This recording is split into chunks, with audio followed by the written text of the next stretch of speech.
Hi friends, it's Terry from Vegs Toast Creates.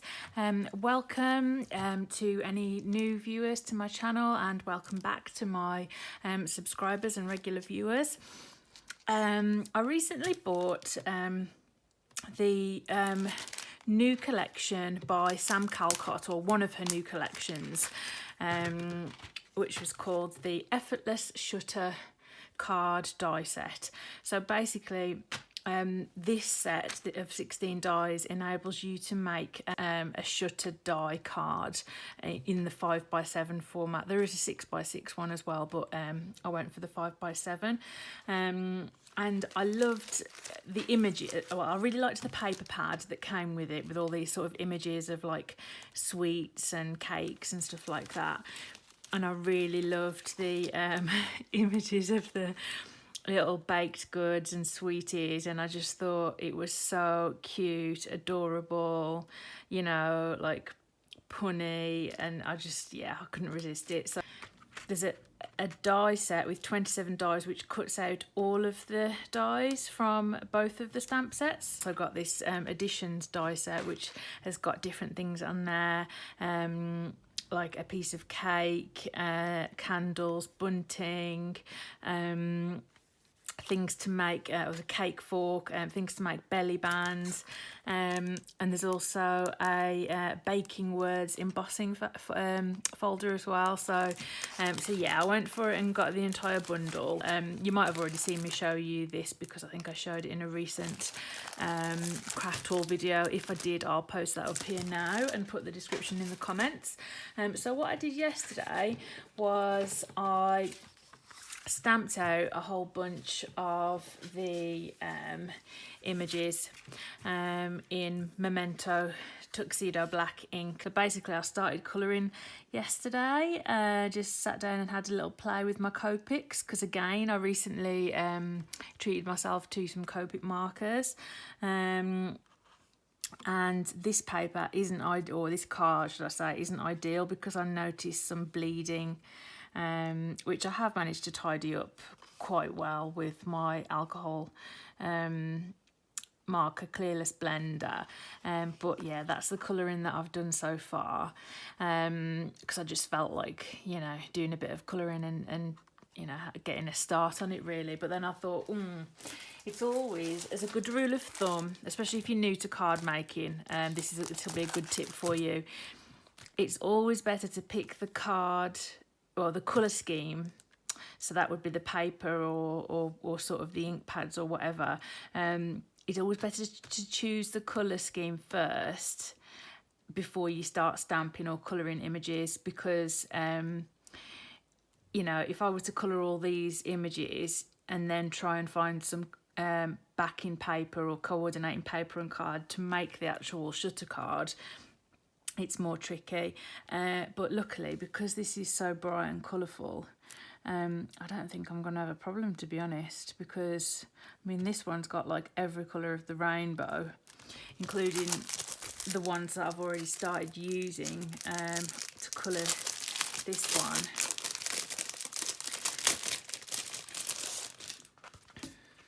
Yeah, this one, look. So like that would go perfectly, you know, it's like teal, pink, yellow,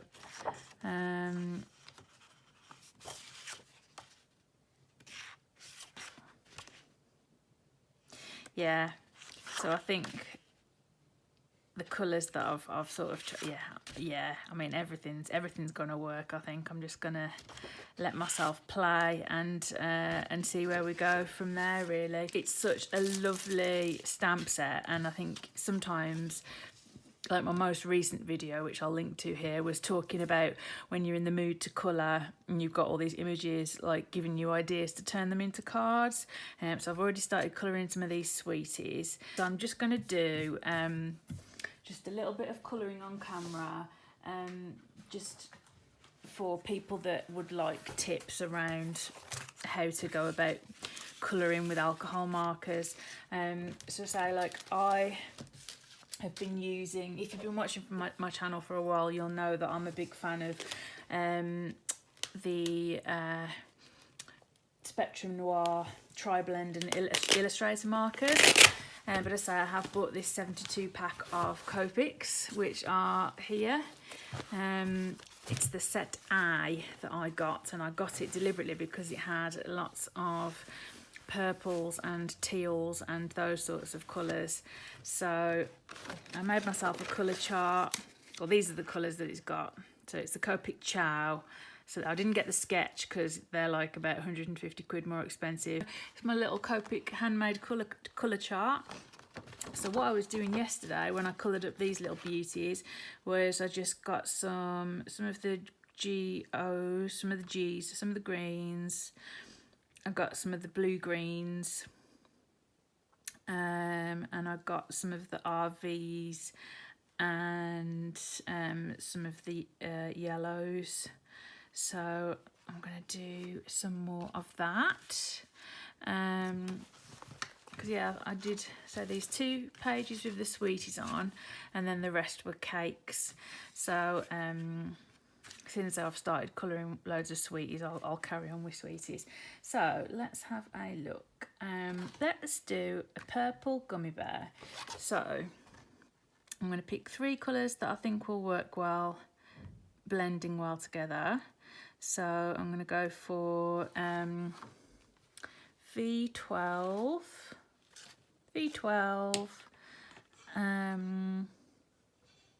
VO4, V12, VO4 and V17. There we go. Which are also pale lilac, and amethyst. Right, so this should colour up a lot better than the images yesterday, and I shouldn't be getting any bleed through like I did. So I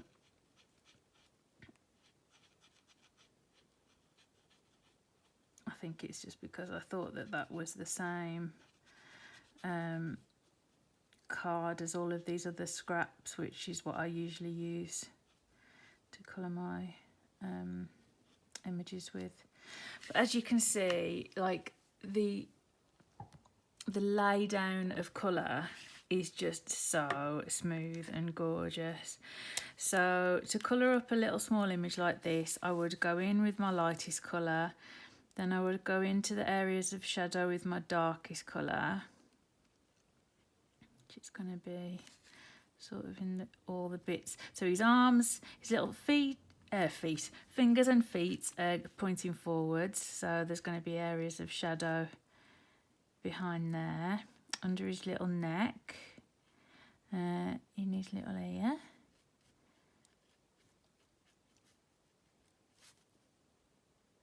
And I often tend to put a bit of the darker colour around the edge as well, just to sort of give a more rounded look to the image. But say this is a very small image, so you know it's there's a limit to how much you can do really. But and then I blend the darker colour out with the mid colour, and that you don't have to go up to the edge, and I don't always go up to the edge, but I find that you often need to go right up to the edge, as in over the darkest colour, in order to blend that out nicely. And it's very rare that you sort of only do this process once. You normally have to sort of go in and just repeat the whole process in order to get a blend that you're happy with, at least once, if not more. But that's perfectly normal for colouring with alcohol markers. So I'm going to go back with my... Sometimes the lids want to stay on these, and some colours I've noticed that don't want to stay on. My lightest colour.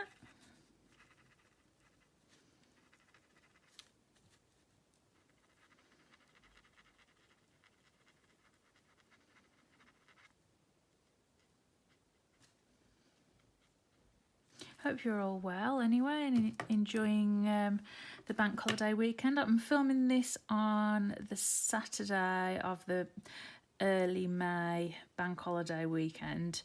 My husband, well, I've just heard him come in, but he was outside mowing the lawn. The weather's not too great, always away.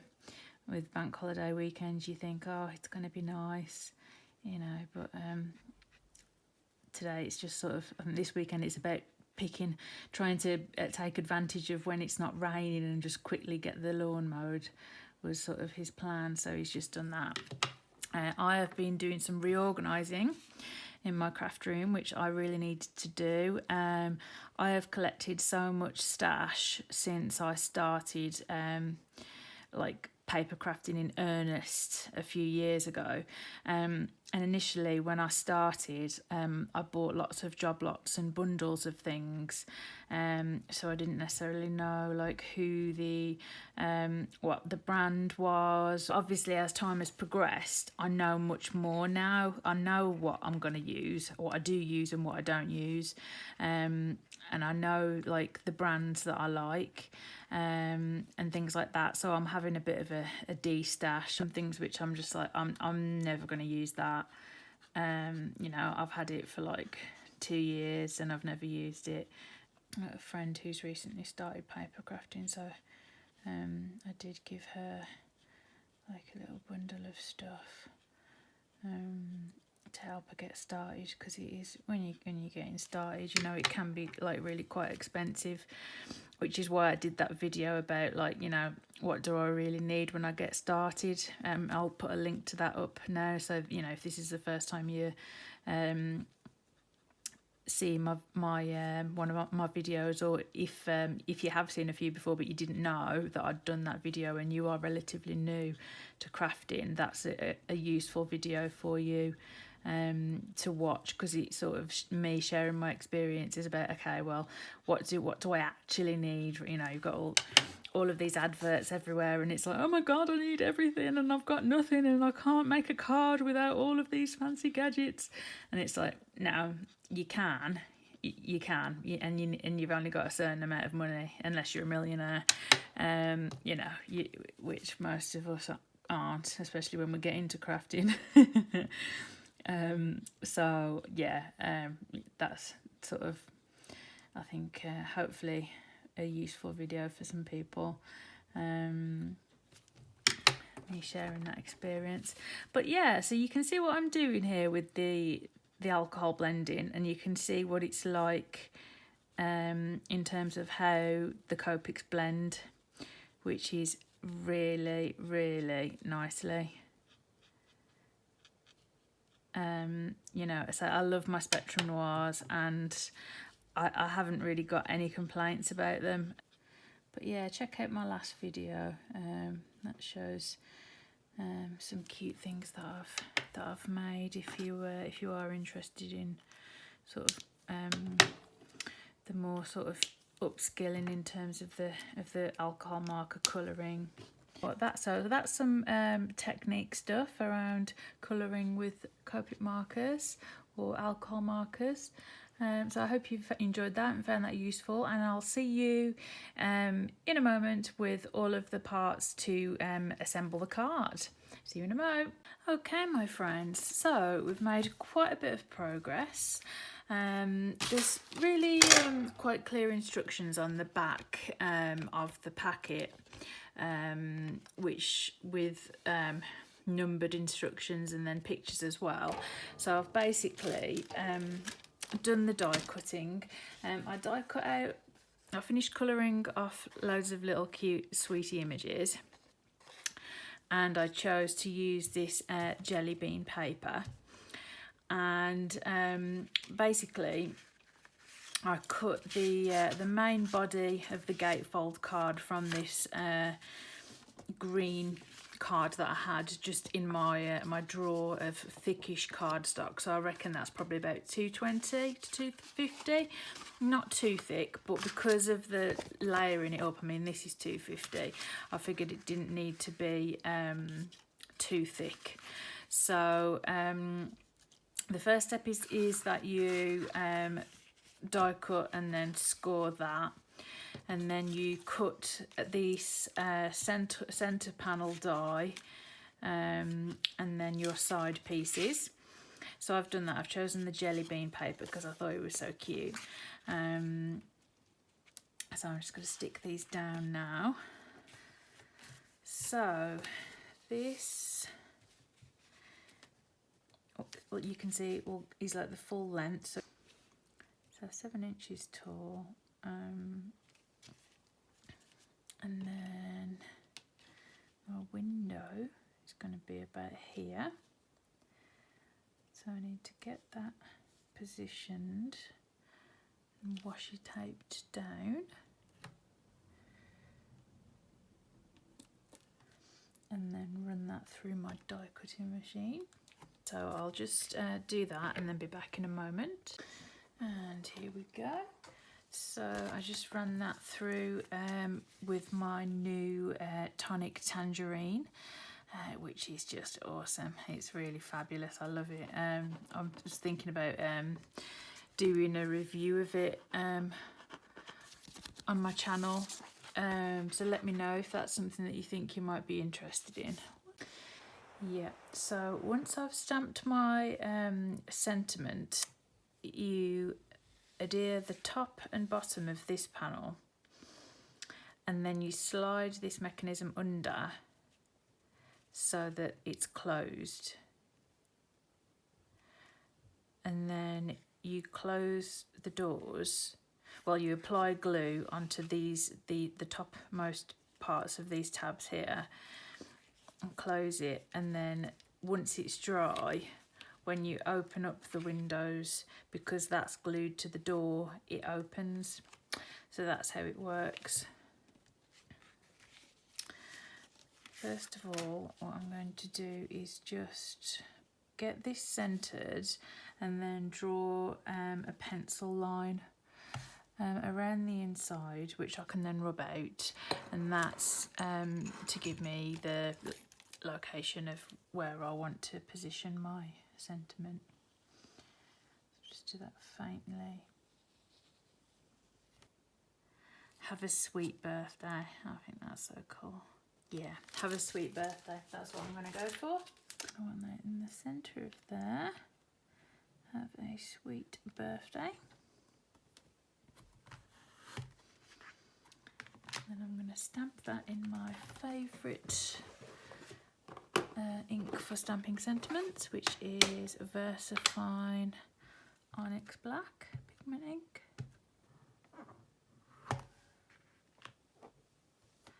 Perfecto. And here we go, my friends, the moment of truth. Ah, oh, it's stuck and everything. That looks awesome. I'm really pleased with that. So I cut a 5x7 piece of this lovely bright pink cardstock. So the belly band is going to be yellow, and I started sort of assembling the belly band. I thought I might as well just make use of the waist and use the middle bit of the aperture that I'd cut out. So do it like that with the little creatures sort of popping off and stuff. So I'm keeping that, and I'll assemble that. I've just stuck that part of the belly band together, and I'll leave that to dry. So I need to stick the fronts on there, and I need to I've cut myself a black thing there, which I just need to adhere very carefully and make sure that it doesn't go onto the mechanism, which it shouldn't do if I'm careful. I'm going to sort of lift this up. Do you know what I'm going to just put something thin through there? Yeah, do you know what I mean? Just to sort of raise it up so it doesn't touch anything it's not meant to be touching.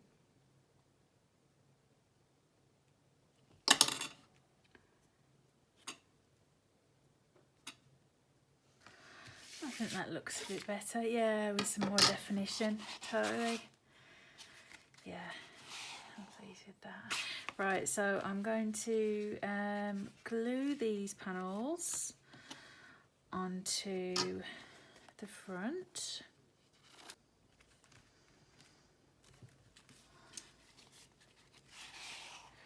Yeah, that looks grand.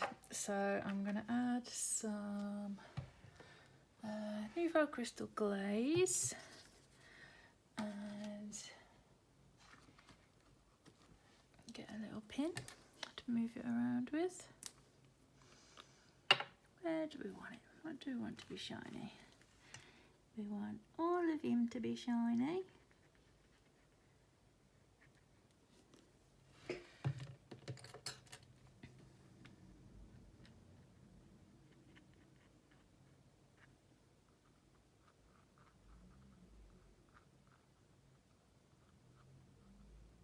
And this shouldn't really add much bulk to it because I've noticed it tends to go quite flat. It just looks quite, you know, it's like when you're adding glue, it seems like there's loads on, but actually when it settles, it's fine. Right, so I think that is it. So I'll wait for this to dry overnight, and then I can finish off the belly band tomorrow. Need to try and make sure these are down though, because right, so the Nuvo crystal glaze bottle can sit on there and hold that in place, and then I need a glue bottle to sit on there and hold that in place. Yeah, grand. Okay, see you in a mo. And here we go, my lovelies, the final article. So I made the belly band and the little topper for it by using the leftover stamped and coloured images. As you can see, this one and his little fondant hat are nice and shiny from the Nuvo crystal glaze. So I've just, the belly band's really easy to make. You basically cut two of these things, which have got a tab on the end, and then stick the tab on against one end and then the same on the other side. It's very easy, and then you just stick the topper on. So I'm really pleased with the colour of this paper. Actually, I think it really looks nice with this. So you can then, you pull that off, remove that, and then you can see just about on the inside that it's shut, and then you open up and we have a sweet birthday, and then we've got some nice shiny crystal glaze on the gummy bears, and or whatever they're called, like little bear things. The topping to that. The backs are pale green, so that could be a space to write a personal message, or you could, if you wanted it to be private, you could just attach like maybe like a top folding small note card onto there to write your personal greeting onto, and you don't even have to use an envelope. I mean, you could just give it like that, or obviously just put it in a normal 5x7 envelope. It's not particularly bulky. So there you go. I hope you've enjoyed this video tutorial. I really enjoyed making this card, and obviously I've got all these stamped images that I've yet to colour, which I might do this afternoon after I've done all my bits and pieces, which I seem to have loads to do today. So I'm definitely going to do on with like the cakey and baked goods type things. So if you have enjoyed this video and you don't currently subscribe to my channel, it'd be wonderful if you consider subscribing. And if you do like the video, please remember to use your thumbs and just give it a like. I know I often forget to do that, especially when I'm watching people's videos back to back. I'll think, oh, that was a really good video, go on to watch the next one, and realise I haven't liked it. So, but if you could give me a thumbs up, because that helps me to know if people are enjoying my content, and it also helps YouTube to know as well. So, you know, and again, any questions or comments about anything, just leave them in the comment section below, or anything that you would like me to have a bash at or make or explain in the future. So that's all from me today. Take care of yourselves and each other, and I will see and speak to you soon. Bye.